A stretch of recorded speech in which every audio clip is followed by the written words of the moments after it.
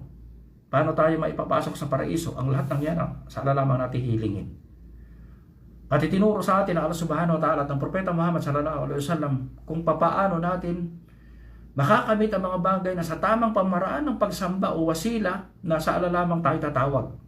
Gagawin natin ang lahat ng pagsunod sa Allah subhanahu wa ta'ala upang maging mataas ang antas ng ating antas at matanggap talaga ang ating ibada sa mercy na Allah subhanahu wa ta'ala. At panghuli, na ang ating tatawagan, tayo ay mananalangin, dun lamang sa tunay na lumikha sa atin, sa tunay na Diyos na siya lamang ang nagbibigay ng kabutihan at siya ang nagbibigay ng kapahamakan. Kung siya ang nagbibigay ng kabutihan, siya lamang may kakayahan na magbigay niya, at kapahamakan, siya maaaring mag-alis niyan. Alam mo, nangyari sa atin ang kapahamakan. Nagkaroon tayo ng karamdaman o anumang pagsubok dumating sa atin. Hilingin natin na alisin sa atin yung kapahamakan na yan. Dahil walang nangyayari sa buong sanlibutan, maliban lamang sa kapahintulutan ng Allah subhanahu wa ta'ala. Ma asabakum min musibati illa biidnillah. Walang anumang uri ng pagsubok o dumarating sa inyo, maliban lamang sa ito ay kapahintulutan ng Allah tabarak wa ta'ala. Kaya sabi rito na Allah subhanahu wa ta'ala, binigay sa atin ang dalil ng imam na kapag tayo ay mananalangin o magdarasal o magdudua, sabi rito, waqala rabbukum ud'uni. Sabi ng Allah tabarak wa ta'ala, sinabi ng inyong Rabb, ng inyong Creator, ng inyong Provider, ng nagbibigay ng buhay, ng kamatayan, ud'uni, ako lamang ang tawagan nyo. Ibig sabihin dito, huwag kayo tatawag sa iba. Sabi niya, ako ang tawagan ninyo, huwag kayo tatawag sa iba. At yung mga nakalipas sa pinaliwanag nating aya, wa innal masajidallah fala tad'u ma'allahi ahada. Huwag kayong tatawag kahit sino man. Kahit isa man sa mga nilikha, huwag kayong tatawag. Kahit ang pinakamalapit na anghel, ang dakilang propeta na isinugo, hindi natin pwedeng tawagan, lalong-lalo kapag patay na sila. At lalong-lalo kapag ang kailangan natin ay mga bagay na hindi na kaya ipagkaloob. So sabi rito na Allah tabarak wa ta'ala, ud'uni astajib lakum. Ako ang tawagan nyo at tutugunin ko o sasagutin ko ang inyong panalangin. Kasi lahat ng mga tinatawagan ng mga tao ngayon na hindi tumatawag sa Allah subhanahu wa ta'ala, hindi nila kayang ipagkaloob, hindi sila sumasagot ng panalangin. Maaaring sasabihin ng iba, patuloy akong tumatawag sa na ito, sa santo na ito, sa ribulto, sa puno, sa nakalibing, sa patay, o sa imam, o sa salihin. Dinidinig naman ang panalangin ko eh. Dinidinig ka pala. Yan ay pagsubok sa atin ng Allah subhanahu wa ta'ala kung talagang gagamitin natin ang ating isipan dahil ang dunya ay pagsubok. Susubukin tayo kung tama bang ginagawa natin. kung tayo ay makakapasa. Pero ang sumasagot at nagbibigay ng ating mga panalangin, kahit na ang isang musrikin, dumarating sa kanya minsan ang kanyang panalangin, pero ang tumutugon ay Allah lamang, walang sino man. Kaya sabi dito, astajib lakum, ako lamang ang tumutugon o sumasagot na ito. Innal ladina yastakbiruna an ibadati. So tinawag niya rito ang dua na ibada. Kung sino man, sa katotohanan, sino man, yung mga tao na sila ay mapagmalaki, mapagmataas, binabaliwala nila. Hindi nila iniisip kung kanino sila tumatawag. Hindi nila iniisip kung sino tumutugon ng kanilang panalangin. Hindi nila iniisip, tawag lang sila ng tao, hindi nila iniisip ang tinatawagan para nila isang nilikha lamang na katulad nila. Lalong-lalo na yung mga walang, sabi rito na binabaliwala nila, nagmamataas sila, nagmamalaki sila dahil ito ang kinagis na nila. Pero sabi nga rito na mapagmalaki sa pagsamba sa akin at sinasamba pala hiwad na Diyos, sayadkuluna jahannam dakirin. Sino man ang manalangin, magdasal, humingi ng kailangan na hindi kaya ipagkaloob dito sa mundo, lalo na sa kabilang buhay, sabi, sila ay papasok sa impyernong apoy dakirin. At sila ay hahamakin, sila ang pinakamababang uri ng nilikha sa kabilang buhay. Sila ay hahamakin. Merong itatapos sa pamagitan ng kanilang ulo, ng iba't ibang pamaraan ng pagtapos sa impyerno sa pamagitan ng paghamak sa kanila sa mga tao na tumatawag, nagdarasal, nananalangin ng malibas sa Allah subhanahu wa ta'ala o sa isang nilikha lamang. Isang nilikha lamang. Isang dalil ang binigay sa atin ng imam, yan ay sapat na. Pangalawang uri ng ibada ay sabi nga, wadalilu al-khawf wa qawluhu ta'ala. At ang evidence o proof ng pagkatakot. So ang khawf, ito ay isang uri ng ibada al-kalbiya. Kanina, yung dua, ito ay sa pamagitan ng ating dila, minsan pati ang ating mga kamay kapag tinataas natin, ang ating puso, kasama rin yan, taimtim tayo na nanalangin, saka ang ating kusyo ng ating katawan. So ang dua, lahat ng ating katawan ay gumagana sa uri ng pagsamba. Ang khawf naman o pagkatakot, ito ay pagsamba ng puso. Sabi rito ng iba, wadalilu al-khawf qawluhu ta'ala. Ang evidence o ang proof na ang khawf ay isang uri ng pagsamba na dapat sa Allah lamang natin ialay. Sabi niya, wadalilu qawluhu ta'ala. Ang proof o ang evidence o ang dalil magmula sa Quran, the saying of Allah. So sabi na Allah subhanahu wa ta'ala sa aya na ito sa surah Al-Imran, sabi niya, innama syaitan yukawwifu awliya'ahu. Si syaitan ang nagiging sanhi ng inyong pagkatakot o pangamba na ginagamit niya ang kanyang mga supporter na jinn o human being upang kayo itakutin. Sabi na Allah subhanahu wa ta'ala, fala takapuhum wa kapuni. So sabi na Allah subhanahu wa ta'ala, huwag niyo silang katakutan, ako ang inyong katakutan.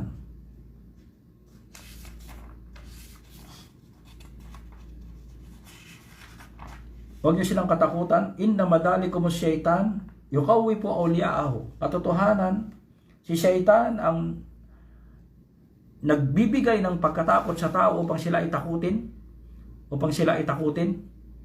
at yung kanyang mga follower. So, ang khawf, ito ay amal al-kalbiya, ibada al-kalbiya, pagsamba ng puso na dapat ang isang Muslim, kapag ang tinutukoy ang mga sumusunod na pagkatakot, halimbawa pagkatakot sa ibada, halimbawa pagsamba ng puso, tungkol sa mga huwad na Diyos, dapat wag nating katatakutan ang mga huwad na Diyos. Anumang uri ng huwad na Diyos, ito man ay may buhay o wala, na sila maaring tayo, yung mga sumasamba sa kanila o tumatawag, iniisip nila kapag hindi sila manalangin, hindi pagkakaloob ng kanilang kailangan, hindi sila tutulungan, hindi sila ililigtas sa impyerno, hindi sila ipapasok sa paraiso. So itong kanilang pangamba, kaya sila ay tumatawag. So ang isang Muslim, kapag ang tinutukoy sa anumang uri ng pamaraan ng pagsamba, hindi natin dapat katakutan ang alamang ating katakot. Sabi, pala takapuhum, huwag nyo silang katakutan. Lahat ng mga nilikha sa kalangitan at kalupaan, wakapuni in kuntum mu'minin. At ibinigay dito ang kondisyon ng isang tunay na believer, na ang isang tunay na believer, ang isang taong may iman o tamang panampalataya, tama ang kanyang pagsamba, na ang kondisyon ay upang matawag kang tunay na believer na hindi ka natatakot sa sinumang mga nilikha kung ikaw ay tunay na believer. So ang lamang ating kinatatakutan. Na ito'y pagkatakot sa puso ng Allah subhanahu wa ta'ala lamang ang magbibigay sa atin ng anumang uri ng kapahamakan. Na siya lamang ang magbibigay sa atin ng proteksyon. Na wala tayong tatakasan malibas at kapag tayo tumakas, ang pupuntahan pa rin natin ang Allah subhanahu wa ta'ala.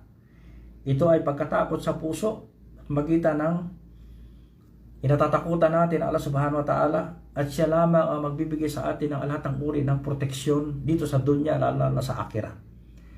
Ngayon, unang anwa ng pagkatakot o pangamba o pagkatakot, yung pagkatakot sa mga huwad na Diyos o mga sinasamba ng malibas sa Allah subhanahu. Jin, ito man ay anghel, ito man ay mga patay, ito man ay mga awliya o salihin o mga banal na tao o santo. Hindi natin yan dapat katakutan, lalo ang mga patay na hindi natin dapat katakutan. Hindi yan bumabalik. Pangalawa, yung pagkatakot sa tao. Pagkatakot sa tao. Na ang isang Muslim maaari minsan sa kanyang pagkatakot sa kanyang kapwa-tao, Muslim o hindi Muslim, hindi niya nagagawa yung pagsamba. So, unang-una, ito ay Shirkul Akbar kapag tayo ay natakot sa isang nilikha lamang na tinutukoy natin ay pagsamba. Pangalawa, yung Shirkul Asgar o Muharram na ang isang tao, siya ay nagsasara lamang siya kapag may mga tao nakakakita sa kanya. Siya ay natatakot sa mga tao na may masabi sa kanya. Ganon din yung isang babae, siya ay nagsusuot ng hijab. Kapag may mga tao na siya ay nahihiya o nakangamba na baka masabi sa kanya, bakit hindi ka naghihijab? So ito ay pangamba sa tao. Dapat anumang uri ng pagsunod at pag-iwas sa pinagbabawal, ito ay sa Allah lamang natin inihahandog. So kaya ang tunay na pagkatakot sa Allah subhanahu wa ta'ala, ito talaga ay ilalayo tayo sa anumang uri ng pinagbabawal. At ito ang magtutulong sa atin upang gampanan natin ang lahat ng mga pinag-uutos. Ganon din ang isang Muslim, hindi tayo naniniwala sa mga multo o aswang na tinatawag nila na yan. Na nabanggit sa atin ng Propeta Muhammad ang mga unseen na nilikha, katulad ng anghel na nilikha sa nur. Ang mga jinn na nilikha sa apoy. So, yung mga sinasabi lang multo, aswang o white lady o ano man yan, nakikita doon sa dilim o sa ganitong lugar, sa karagatan, sa kabundukan. Ang lahat ng yan, maaring ang mga jinn ay nananakot upang takutin tayo. Pero ang lahat ng yan ay minsan kagagawa ng jinn na ang isang Muslim kapag wala siyang proteksyon, nagkakaroon siya at siya ay hindi tama ang kanyang paniniwala sa Islam, ang kanyang akida, so siya ay nakikinig sa mga sabi-sabi ng mga tao. So sabi ng Propeta Muhammad sallallahu alaihi wasallam, la adwa, wala tiyara, wala hama, wala safar, wala nawa, wala ghul. Sabi ng Propeta Muhammad sallallahu alaihi wasallam, walang anumang uri ng karamdaman na darating sa tao. Hindi lilipat ang sakit, ano ba itong corona? Hindi yan maaaring lumipat sa tao kapag hindi pinahintulutan ng Allah subhanahu wa ta'ala. Wala tiyara, pinagbabawal ang anumang uri ng mga pamahiin o mga kurapat o superstitious. Paniniwala sa mga anting-anting, natatakot ka na, natatakot ka na ikaw ay baka mapahamak, magsasabit ka ng anting-anting o ano man, yan ay mga uri ng tiyara. O tinatawag natin yung mga superstitious o yung tamaim, paniniwala sa tamaim, na mga bagay na galing lamang dito sa mundo, na sinulsul sa atin ni Satan, akala natin sila ay magliligtas sa atin. Walang iba magliligtas sa atin sa kapahamakan maliban sa Allah subhanahu wa ta'ala. Wala hama, wala safar. At yung mga pamahiin tungkol sa buwan o sa mga ibon at iba pang mga wala naw. Maging sa mga galaw ng mga nilikha sa kalangitan. Wala gul. Sabi ng Propeta Muhammad, walang aswang o multo. Na hindi tayo naniniwala sa multo o sa aswang na sinasabi ng mga hindi mga Muslim, na maraming Muslim naniniwala sa mga sabi-sabi na yan. So yan ang natin, pagkatakot o pangamba na hindi dapat tayo matakot sa mga bagay na yan dahil wala yan iwan ang katotohanan. Merong jinn na minsan kapag ang isang Muslim ay walang proteksyon sa Allah subhanahu wa ta'ala, hindi niya binabasa ang mga adkar, ang mga panalangin, ang mga dua o mga dikir, maaaring malapitan siya ng jinn. Ang mga jinn minsan pumapasok sa tao, pumasok sa aso, sa ahas, o sa iba pang mga nilikha na pinahintulutan ng Allah tabarak wa ta'ala. So kailangan isang Muslim dapat basahin natin lahat ng mga dua, ng mga adkar, ito'y pagkatapos ng sala. Huwag tayong lalabas na hindi natin binabasa ang mga panalangin at proteksyon na nabanggit sa atin at ang mga aya o mga sura na dapat ating basahin tuwing pagkatapos ng sala. At hanggat maaari panatiliin natin ang sarili natin sa tahara upang huwag tayo malapitan ng mga nananakot na yan. Panghuli sa ng kaup ay yung kaup o tabii. Yung natural na pagkatakot, katulad ng pagkatakot sa apoy para huwag ka masunog, pagkatakot sa tubig na malalim kung hindi ka marunong lumangoy, pagkatakot sa leon o sa ahas, yan ay mga sa dilim minsan o sa malakas na ulan upang baka ikaw ay mapahamak o sa baha. Ang lahat ng yan ay natural na pagkatakot o pangamba at yan ay hindi nakaka-apekto sa ating ibada. Yan ay normal sa tao. Pero hanggat maaari, ibig sabihin, huwag nating pangambahan dahil ang Allah subhanahu wa ta'ala ang magliligtas sa atin at gawin natin ang lahat ng means upang malayuan natin ang anumang uri ng kapahamakan. So inshallah, hanggang dito lang muna ako, 2 uri muna ng ibada ang ating i-discuss at inshallah ipagpapatuloy natin ang pagpapaliwanag ng aklat ng Fusul at Talata na ibig sabihin napakaraming uri ng pagsamba sa Islam. Hindi lamang ang ginagawa nating pagdarasal, pagbabasa ng Quran, pag-uumra, pag-ahaj o pag-aayuno sa buwan ng Ramadan o pagbibigay ng saka. Napakaraming mga anwa o uri ng ibada na nabanggit sa Quran at ang nabanggit ko sa inyo nakaraan, diniscuss ko yung nakalipas na subject o lecture ay umabot ng 17 at may mga iba pang anwa o uri ng ibada na hindi nabanggit sa atin ng Imam rahimahullahu ta'ala. Hanggang dito na lamang, wa sallallahu wa sallam ala nabina Muhammad wa ala alihi wa ashabihi ajmain. Assalamualaikum warahmatullahi wabarakatuh. Thanks for watching. Like and subscribe if you want to see more video.